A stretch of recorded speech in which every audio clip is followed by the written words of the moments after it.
Hello there everyone, welcome to the channel if you're new, welcome back if you are not. I am EDJ, and we are continuing with the Caesarian / Pompeian civil war between Caesar and Pompey. So last time, Caesar essentially secured the Italian peninsula, and Pompey is in Greece, building up his strength, but Caesar is now going to Spain to deal with the immediate threat, the veteran legions of Pompey left without their leader. Though obviously they're under the guidance of very competent people, but at the end there's still no Pompey, so Caesar's gonna deal with that, and yeah, we're just gonna see, Caesar deal with Spain, and then next video we're gonna be seeing him turn his sights to Pompey. So I'm very excited. Historia Civilis is one of the best, easily top 5 in my opinion, history YouTubers on this on this platform. So I always do enjoy hearing him talk and, educate me. So yeah, without any further ado, I just want to get into this, guys. Let's just learn some history together. Let's watch this battle. I've just given up pronouncing everything. So let's just watch this battle.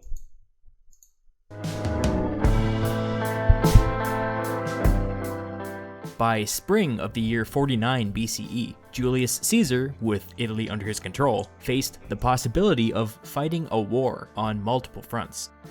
Presently, Pompey was busy assembling an army in Greece, which meant that he had to leave his legions in Spain to fend for themselves. These 7 Spanish legions posed an immediate threat to Caesar. After sending 3 of his legions to North Africa via Sicily and 1 to Sardinia, Caesar departed Italy with 3 legions. He would rendezvous with 6 more legions from Gaul once he got to Spain. As Caesar and his legions traveled to Spain, one of the major cities along the way, named Massilia, declared neutrality and refused to aid Caesar's legions until this whole civil war thing was sorted out. Yeah, no. Yeah, no, that's not working. Who do you think you are, Switzerland? Oh man, it's Switzerland, right? The nation that's always neutral.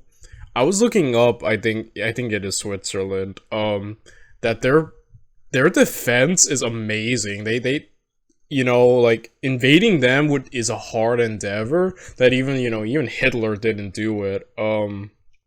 I think because of their mountainous terrain, and even if you could get inside, like I think the video I was looking at, like most people are trained in the military, so even if you did somehow get into their already great, geographical defense, that from then on it would even be a harder battle, so not even worth it, right? So you gotta give it to Switzerland. They can back up their neutrality. Like I would be afraid to ever mess with them. Oh man. Pretty soon, it became clear that Domitius Ahenobarbus, the guy that Caesar had pardoned for unsuccessfully blocking his approach to Rome, was leading the defense of the city. Domitius Ahenobarbus couldn't have planned this better if he tried. A long, drawn-out siege would take months. Caesar didn't have time for that. He had to wrap things up in Spain before Pompey had a chance to raise an army in Greece. The clock was ticking. At the same time, Caesar didn't want to just ignore a rebel city. As we know, the situation in Gaul remained precarious. Success breeds success, and if he let this situation fester, things could easily spiral into another Gallic uprising. He didn't have time for that either. Caesar decided to take a risk. He would leave these 3 legions behind and proceed to Spain alone. Instead of facing Pompey's 7 Spanish legions with 9 of his own, he would face them with 6. As Caesar and his bodyguards made their way towards Spain, his 6 legions from Gaul successfully occupied all the important passes through the Pyrenees Mountains. With Caesar still weeks away, they began to inch their way into Spain.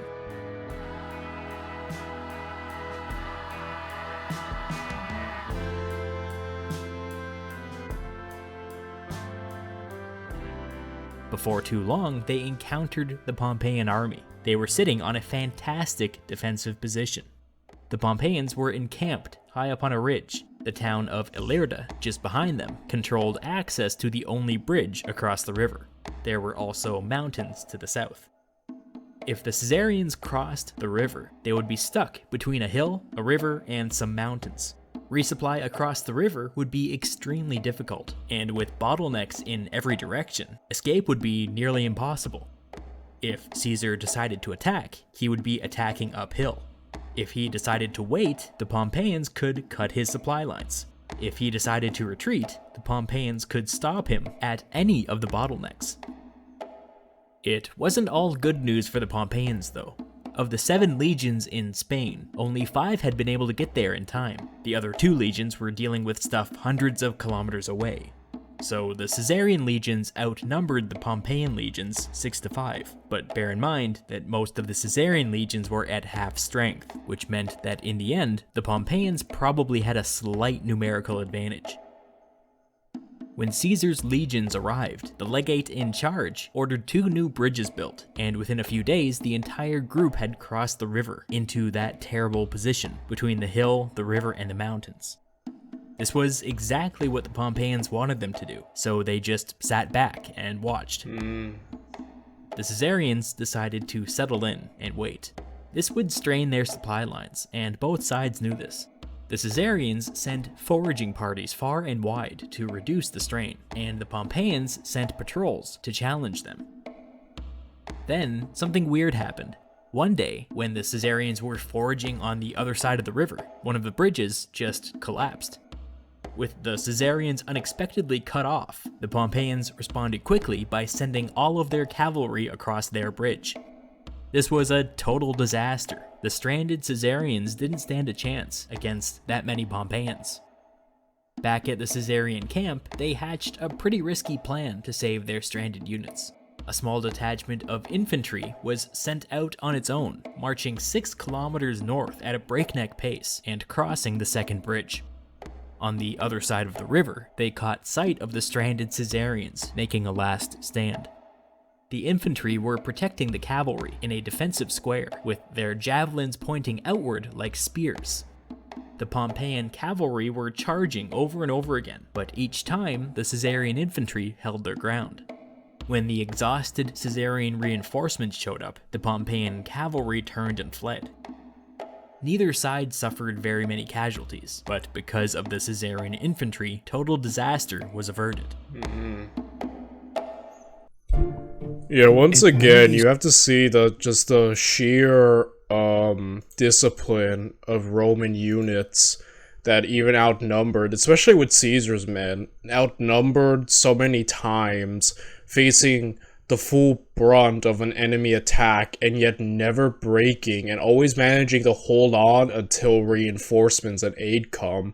It is just a true testament of the discipline and grit and perseverance that the Roman soldiers just possessed, which made them just great against literally everyone. And also just the generalship of Caesar, you know, like his men are great, you know, so yeah, nothing but praise for them. The next day, the Caesarians got to work repairing the collapsed bridge, and it was at that moment when Caesar decided to show up. He could immediately see that with the Pompeians up on that ridge, and the Caesarians operating under time constraints, the current situation was kinda unwinnable. This should serve as a reminder that apart from Labienus, Caesar's subordinates had never been particularly skilled militarily. Caesar would need to shake things up quickly. He ordered half a legion to stay behind and protect the bridges, and then repositioned the rest of his men uncomfortably close to the Pompeians, right at the foot of the hill, as if he were begging them to attack. Both sides deployed for battle, but the Pompeians didn't take the bait. If Caesar wanted a fight, he would have to attack uphill. As the sun began to set, Caesar decided that he wasn't going to give up this little toehold halfway up the hill. His first 2 lines remained ready to fight, while the third line pulled back and began to dig a giant defensive trench. This would serve as the foundation for a new Caesarian camp. The The Caesarians continued like this all night. The Pompeians were oblivious. The next day, continuing on absolutely no sleep, the 3rd Caesarian line dug another set of trenches, extending away from the hill. When the Caesarians started putting up walls, the Pompeians finally figured out what they were doing. They sent skirmishers forward to disrupt the construction, but it was much too late for that. The Caesarians easily pushed them back, and by the following day, the Caesarians had completed the construction of their fortified camp, right there on the hill. Both armies found it quite stressful sleeping with the enemy so close at hand, and that was the whole point. Now that the temperature was turned up, maybe the Pompeians would make a foolish mistake. The next day, Caesar led half of his legions out of the new camp. That was smart. That's kind of like psychological warfare, right? I suppose. Like, that's applying the pressure and seeing who breaks first. So, I do love seeing that psychological element that Caesar's employing, you know? He marched around the Pompeian position and up a tiny hill between the Pompeians and the town of Ilerda. This was an extremely bold move. The Pompeians scrambled and were able to beat the Caesarians to the top of the hill. Now, the Caesarians were attacking uphill, which was exactly what they had been trying to avoid the whole time. As the two armies clashed, both sides sent for reinforcements. Throughout the day, the fighting escalated and intensified, with neither side making any progress. There were heavy casualties. When it was all done, the Caesarians had lost 700 men, and the Pompeians had lost only 200. More importantly, the Caesarians had failed to capture the hill. Clearly, this had been a massive miscalculation on Caesar's part. He tried to put a good spin on it, but there's no denying that he had sent his men into a meat grinder. One possible explanation for Caesar's failure here is that he was used to fighting Gauls, and Gauls usually got tired after a couple hours of fighting. Yeah, now you're, like, I was praising the Romans, you know, discipline, resolve, grit, and it's like the only thing that can truly challenge a Roman is another Roman, at least at this point in history. Obviously, the barbarians catch up later on, but even then, that's mainly because Rome is wearing itself out with all the internal strife, but, yeah, overall, it's like, what's the best way to fight a Roman? By having other Romans, and it's like, now you're facing people, and these are like, some of these legions in Spain are like some of Pompey's like veterans, so it's like you're facing other veterans with that same Roman grit and determination, and to some degree discipline.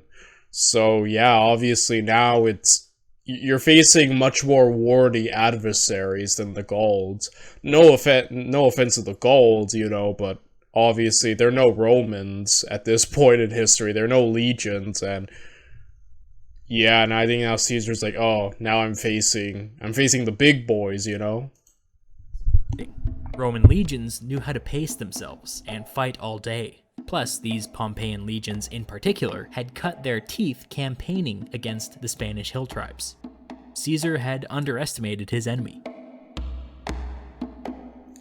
Fortunately for Caesar, he had some Gallic reinforcements and supply wagons coming his way.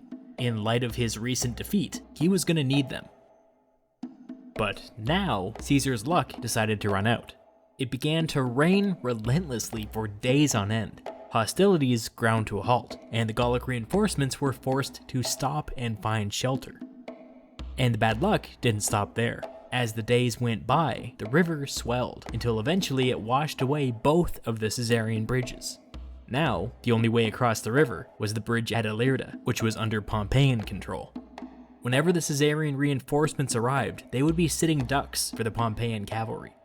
Caesar immediately sent out repair crews, but the water was too high, and most of the building materials had washed away. Nothing could be done. Without resupply, his legions would run out of food in a matter of days. He cut rations down to basically nothing, and began racking his brain to fix this mess. In time, he thought of something. Under the cover of darkness, he sent one of his legions a full day's march up the river. By sunrise, they hid themselves behind a hill and began constructing a new, secret bridge. A short time later, the bridge was finished, and the Gallic reinforcements arrived. before the Pompeians could react, the legion crossed the bridge and escorted them back across the river, all the way back to the Caesarian camp. Wow. With a full legion protecting the Gauls, the Pompeians didn't see an opportunity to attack. Smart, man. Man, if I had a nickel for every time Caesar was in a bad situation and turned it around, I'd be a millionaire right now. I'd be the richest man in Rome. Or better yet, if I had a nickel for every time Caesar was almost on the brink of starvation with bad supplies, you know? But somehow managed to get his men fed, right? Just, man, I love Caesar's just, alright, how are we gonna fix this? More building. He's really like emulating Bob the Builder, man. Like, you know, like Caesar is just, man, engineering for the win for Caesar's army, dude. Caesar's legions were reinforced and resupplied, crisis averted. Now, Caesar had a cavalry advantage, and he began to use this advantage to really turn the screws on the Pompeians. The Caesarians successfully intercepted a bunch of the Pompeian foraging parties, and now the Pompeians were forced to cut rations. Caesar's hand had undeniably been strengthened. Some nearby towns could see the writing on the wall, and decided to openly declare for the Caesarians, promising to supply them with food going forward. With this development, the Pompeians unexpectedly had to deal with much tougher supply lines. After some deliberation, they decided to play it safe and pull back into friendlier territory. This was a smart thing to do, by the way. The Pompeians had time on their side, so why not pull back and prolong this thing for as long as possible? That night, the Pompeians crossed their bridge and began the process of withdrawing to the mountains in the south. Caesar was alerted to their movement and had his cavalry swim across the river to harass them and slow them down. When the sun rose, the Pompeians were way off in the distance, fighting a rearguard action against Caesar's cavalry. The Caesarians used some engineering wizardry to lower the water levels so that they could wade I'm telling you, man, like, Caesar used his engineers to a way that I haven't seen anyone else in warfare, and I'm sure there are, but like, man, Caesar is just, he's put his engineers to work. They might just be the greatest engineers of the era. Like, it really gave me a lot more of a appreciation for engineering warfare. Like, Caesar has made me appreciate it to a degree I never have in my life, so it's just amazing what he accomplished, you know? Across the river on foot. This took all day, and frankly, it would have been faster to cross at one of the bridges to the north, but I guess they were afraid of losing sight of the Pompeians. By the time the crossing was complete, the sun was setting, and each army encamped for the night. The next day, each army sent patrols south to find viable passes through the mountains. Each side found what they were looking for. Whichever army occupied these passes would be able to hold them indefinitely against the enemy. The Caesarians set out before dawn, marching away at an odd angle. The Pompeians were like, yes, I remembered this. They go there and then suddenly turn and book it for the mountains. I like this. Like, right, we're going this way. Oh! They just book it. I love that. What are they doing? And thought that maybe they were withdrawing. Abruptly, the Caesarians turned and made a mad dash for the mountains. That's what you should have been doing, Pompeians. You needed to run. You needed to put on your best track shoes and just run. By the way, I'm actually a runner myself. I was in cross country when I was in high school. And I still run. Like, even to today, like, I ran my morning 3 miles. So, yeah. It's not much like I used to run, but I find 3 miles is enough to keep you relatively fit, you know. But, yeah, overall, you guys needed to book it. The Pompeians immediately realized what was happening and turned to do the same. It was now a race to see which side could reach the mountains first. Caesar sent his Gallic cavalry to attack the Pompeians and slow them down. It worked. The Caesarians just barely made it to the mountains first. The Pompeian escape was cut off. Over the next several days, each side built fortifications and sent expeditions to the river to secure access to drinking water. And then, far from the prying eyes of their commanding officers, the two sides began to talk to each other. People started asking after family members serving in the other army, and the conversations grew from there. After several days of this, somebody finally figured out that everybody was just standing by the river chatting when they were supposed to be fighting. The Pompeians charged with their cavalry, and most of the Caesarian soldiers fled back to their camp. Apparently, a bunch of Caesarians failed to escape, and the Pompeians saved their lives by disguising them and hiding them in their camp until nightfall. Wow. Both sides were starting to discover that civil wars are awful. They didn't want to Yeah, that's the thing. Like, you're fighting against people you may know. That's the biggest thing about civil wars, and it's obviously, you know, just a tragic thing. Also for morale, right? It's like, you're not just fighting a foreign enemy, which everyone can get on, right? You're fighting against your fellow people, so yeah, there's just so much more. It's so much more devastating in a civil war than I think a war against a foreign power. But yeah, you see these moments in war, right? Like, I think of like the famous Christmas, you know, peace that happened during World War I believe. Like, they're just sometimes like, yeah, we're just people at the end of the day, you know. So you can see sometimes in war these little civil moments, right, before everything goes back to just being awful. So yeah, fight each other anymore. This was a serious problem for both armies, but Caesar decided to lean into it to see if he could turn it to his advantage. He sent word to the Pompeian soldiers, saying that they could come and go from his camp as they pleased, and if they felt like maybe sticking around and joining up with his army, nobody was going to stop them. The Pompeians realized that if they didn't leave now, they were at risk of a mass desertion. They made a break for it, striking north. The Caesarians followed, harassing them with their cavalry the entire way. The Pompeians tried to head back across the bridge to Ilerda, but the Caesarians blocked them. Caesar had the cavalry advantage. They couldn't outrun him. They were trapped. Cavalry is so OP, man. Like, legit though, cavalry, if used to its full effect, is just such a powerful thing, right? Pompey's Spanish legions saw no other choice. They surrendered to Caesar. Caesar gave the ex-Pompeian soldiers permission to go home, and they were happy to do so. The two remaining legions in the Spanish hinterlands quickly surrendered as well. Masterful, right? Caesar played that awful situation at the beginning and just made it the ultimate advantage for him. You have to admire the man, right? The Battle of Ilerda is really interesting. The only time the two armies actually clashed, the Pompeians won, and yet somehow Caesar emerged victorious. As we saw, it had a lot to do with positioning and logistics and mind games. You know, logistics is a really powerful thing. It's kind of underrated and not talked much about, but man, logistics and the people in charge of them are the unsung heroes of most wars. You know?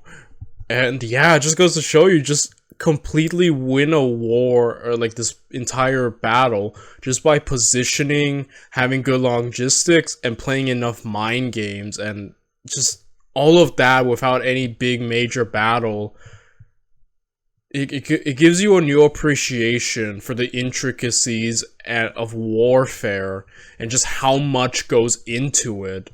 It's more than just we go and just kill each other. I mean, obviously, you know, that's the one most people focus on, but there's just so much more to it that I'm learning about and appreciating. Engineering, logistics, positioning, mental, you know, psychological. There's just so much to warfare that I'm just appreciating and loving thanks to Julius Caesar, you know?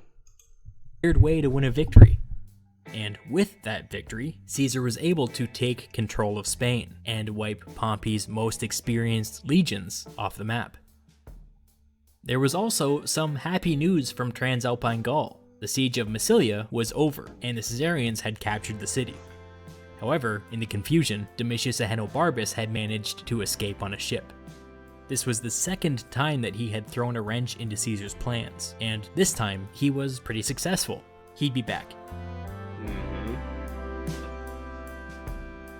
After a rocky start to the Civil War, things were looking up for Caesar. Kinda. Gaul remained stable. Spain was now under his control, and things were fine in Italy. But those good vibes didn't last. As soon as Caesar consolidated power in Spain, a bunch of bad news arrived at once. Caesar's legate had successfully captured Sicily with 3 legions, and had continued on to North Africa as instructed. However, after some initial success, the legions were ambushed by Pompey's ally, the king of Numidia, and defeated. That was Curio, right? Curio, who...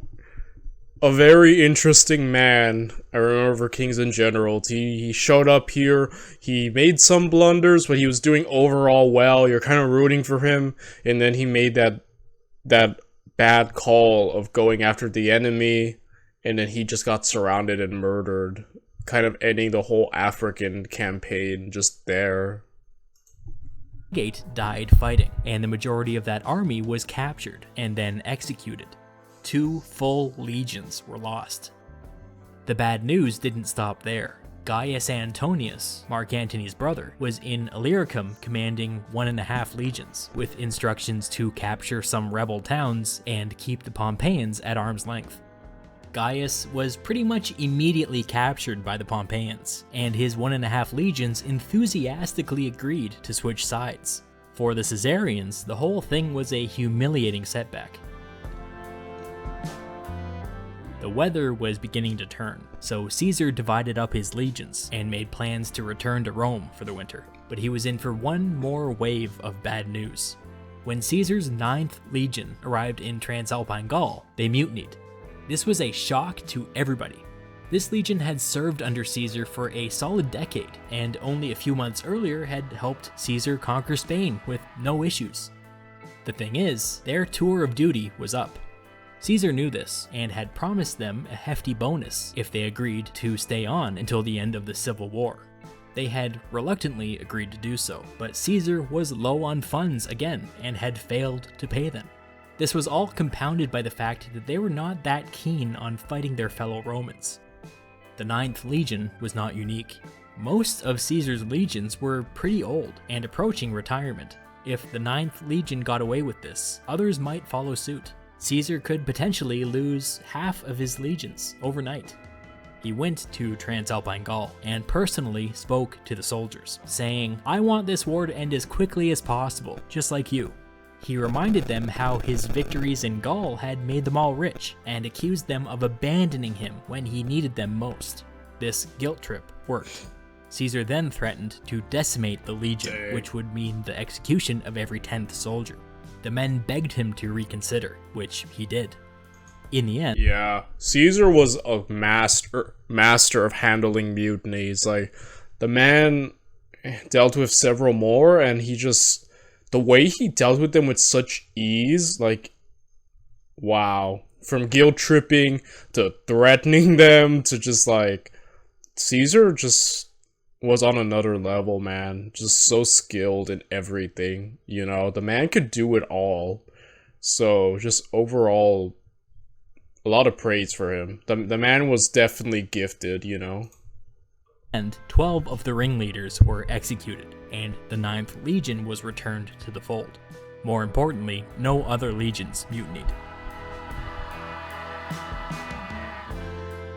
Labienus's defection had clearly created a gap that had not yet been filled. Wherever Caesar was, he was capable of putting out fires, but wherever he wasn't, like North Africa and Illyricum and Transalpine Gaul, things were falling apart. Caesar needed a new second-in-command.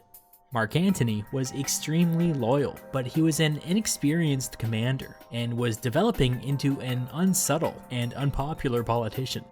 He had overseen Italy competently enough in Caesar's absence, but it remained unclear how he would handle a true crisis. He was no Labienus, that's for sure. With his The victory in man, Labienus, dude, is just one of the most very irreplaceable, right? Like, he comes across as that. And yeah, Caesar, for as great as he is, can't be everywhere at once, you know? So, yeah, just a really tough position to be in. Spain, Caesar had momentum, but his conquests were beginning to fray at the edges, and it would only be a matter of time before his luck ran out. In the coming year, Caesar would have to land a knockout punch against Pompey. And since the next video is titled, yes, The Fall of Pompeii, I think we're just gonna get to that. So guys, another fantastic video, brilliantly told by Historia Civilis. Loving this series, loving his coverage of the Civil War. And next time, I think we're just gonna be covering just the downfall of, well, obviously, the downfall of Pompey and just how things do not go well for him. So, yeah, I can't wait. I'm gonna watch it right now. I'll be seeing you all next time. So, bye everyone.